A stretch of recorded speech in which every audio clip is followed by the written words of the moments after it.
Okay. So, pero hindi ka hindi kayong, kasi syempre pag ganyang edad ng lalaki, di ba meron siyang mataas ang testosterone? Wow, alam ko dun.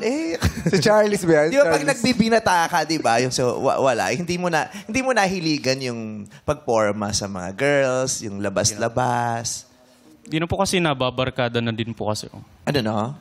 Parang na-focus ko na din po sa barkada ko. Nag-enjoy ka na sa barkada? Yes po. Parang okay na siya.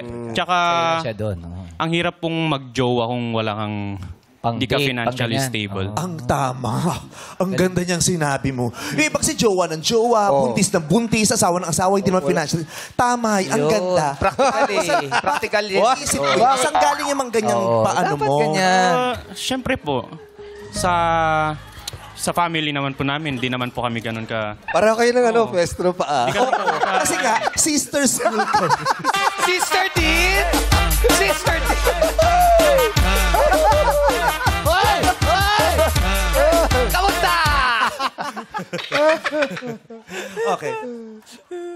Okay. Sige. Alam mo kasi yung mga tag dito, yung mga di ba nag-iba na siya? Parang nag-iba na tayo sabi, charot. Charot. Nag-ganon tayo sabi niya, charot. Okay. So, bakit ganyan yung pananaw mo? Baklang-bakla mo.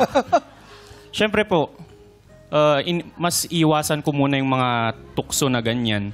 Siyempre, kailangan kong makapagtapos. Kailangan kong ma-arouse din yung Yeah. Kasi kailangan kong ibalik yung binigay sa akin ng parents ko. Yung pamana nila na education. Okay. Kasi yung ganyan, it can be an inspiration. It can also be a distraction, no? Yes. Mahirap mag-take ng risk kasi yung scholarship, para kang laging nasa edge, no? Konting kibot, 0.01 lang na hindi ka umano sa kota. Kahit sabihin mong mag-iingat naman, pero pag na-disgrasya, wala ka. Maganda. Gusto ko malaman, anong sinabi mo ron sa girlfriend mo nung sabi mo, kailangan natin maghiwalay? Ba't ba kayo naghiwalay? Yun bang Tagal dahilan? na po yun. High school pa po ako. High school ko pa.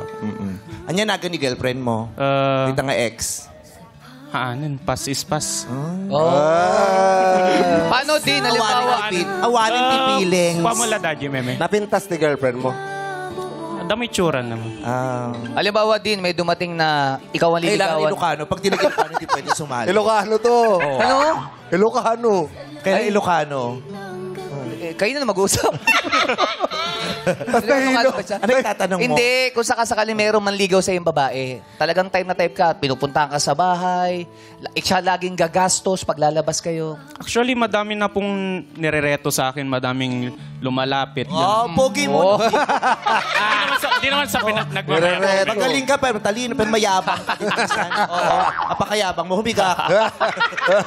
Sa true lang naman. Tama, i-enjoy mo kung anong pwede mo i-enjoy. Husayan mo kung saan ka dapat maging magpakahusay, di ba? Tama yun. Saka na po siyempre, pag may napatunayan ka na. At saka ngayon, trabaho na. sumisingaw sa iyong disiplina, nakakatuwa. Yes. Yan talagang laban natin dyan sa mga Gen Z. Ilan taong ka na ba? 87 na yan. Tanda na, ha? 21 lang po. Ano? 21 lang, meme. Bata pa. Nakakatip lang. Okay, happy birthday. Thank you. Okay. Last March. Ay, anong March? Ay, March. Anong March 9 po. Ang layo sa akin. 31. 31. Ay, alam Ay, niya. alam ha? Bakit alam mo? Siyempre, tita po kita eh. Ay, ni Auntie Pai. Borja. Ante. Borja. Borja po kayo, di ba? Borja? Borja din po kami. Borja ka din? Ay, Taga saan kayo? San Fernando City po. Okay. Malapit lang. San Juan San naman ang Juan, mga nanay ko. Tapos yung ibang kamag-anak namin sa San Gabriel. Baka kamag-anak mo yan, Brid. Meron din sa amin eh. Meron din? Borta na. Porta naman. Malaki katawan? Malaki. Porta din? Magbubuhat lagi. Borta. Tapos gumagano na. Ano na? Laki.